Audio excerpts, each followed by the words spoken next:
Seeking assistance. So from a linguistic meaning, seeking assistance from a person. But when it comes to the terminological definition, it means calling to an unseen being, seeking assistance.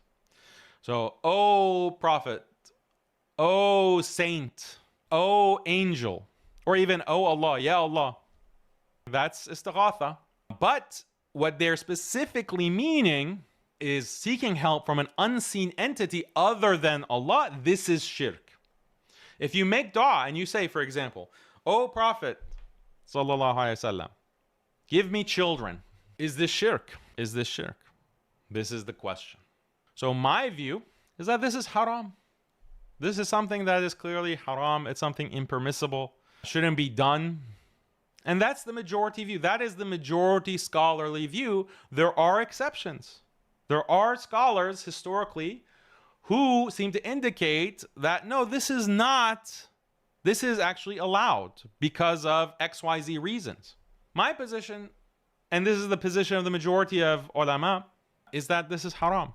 Even Shia, even some of the Shia scholars say that this shouldn't be done. Like Ayatollah Fadlullah.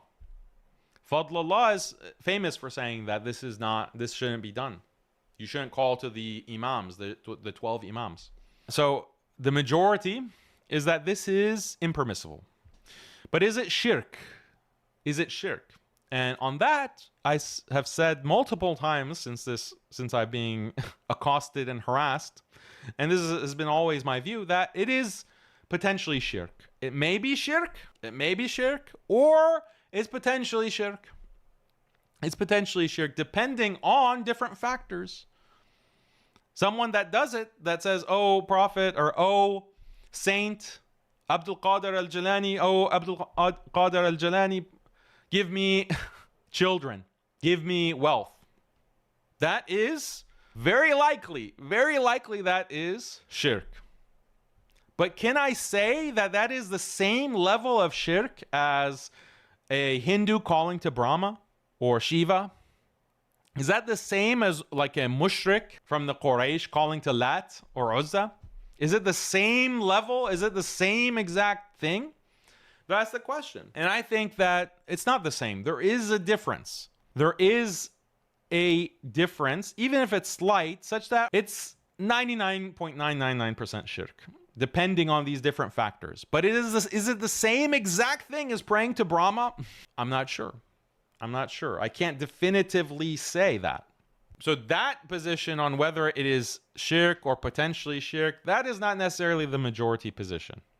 That's not necessarily the majority position. The majority says that it's haram. And it doesn't reach the level of shirk. But I go further than that. So for these people to attack me, these Salafis, to say Daniel is deviated from our position on this issue, where's the deviation? I'm saying that it's potentially shirk, but is it exactly the same as someone praying to Brahma or praying to Jesus as God? There seems to me, like intuitively, there seems to be a difference there. But for that, I'm condemned. For that, Daniel is off the manhaj. Whatever. I wasn't so concerned about being on your manhaj. I'm concerned about the truth. I'm concerned about the truth. And honestly, like the reasoning that's just what intuitively I feel, that this is kind of shirky. This is kind of shirky. And depending on these different factors, it's kind of like full-blown shirk. This is, for example, this is the position of some scholars. But also saying that this is full-blown shirk, like praying to Brahma or praying to Lat, and you're a kafir or mushrik, then you are basically condemning these people to be exactly like pagans and polytheists. And then this can trigger making their blood halal. Making mass takfir. You're mass takfiring the ummah, because not only is it that those who do istighatha are committing major shirk and therefore are kafir mushrik, but those who do not condemn them of committing major shirk are also kuffar. They're also disbelievers. So this is a kind of chain takfir that will occur. And now some of the Salafis are very hesitant and cautious. No, we're not talking about takfir. We're not talking about takfir. We just want to focus on the act. The act is that major shirk. But the problem with that kind of pivot that they do now, it's not the same pivot that the earliest followers of Muhammad ibn Abdul Wahhab had. The earliest followers, they were doing takfir and they were saying their blood is halal, and whoever does not takfir the grave worshippers as kafir mushriks, you are also a kafir and your blood is also halal. And that's why the entire Ottoman Empire is a kafir state. Imagine the Khilafah Uthmaniyya, you're kuffar. And that's why the Saudi state is justified in declaring jihad and fighting you and expelling you. But now, we're not going to go that far. It's major kufr, it's major shirk, but we're not going to say like you have udhr, there's an excuse, you're just ignorant. But that doesn't really make sense. Why? Because you don't have udhr for the actual mushrik. Like the polytheists, they don't have an excuse. You're a polytheist. You're worshiping Shiva and Brahma, or you're worshiping these idols. There's no udhr there. You're a mushrik.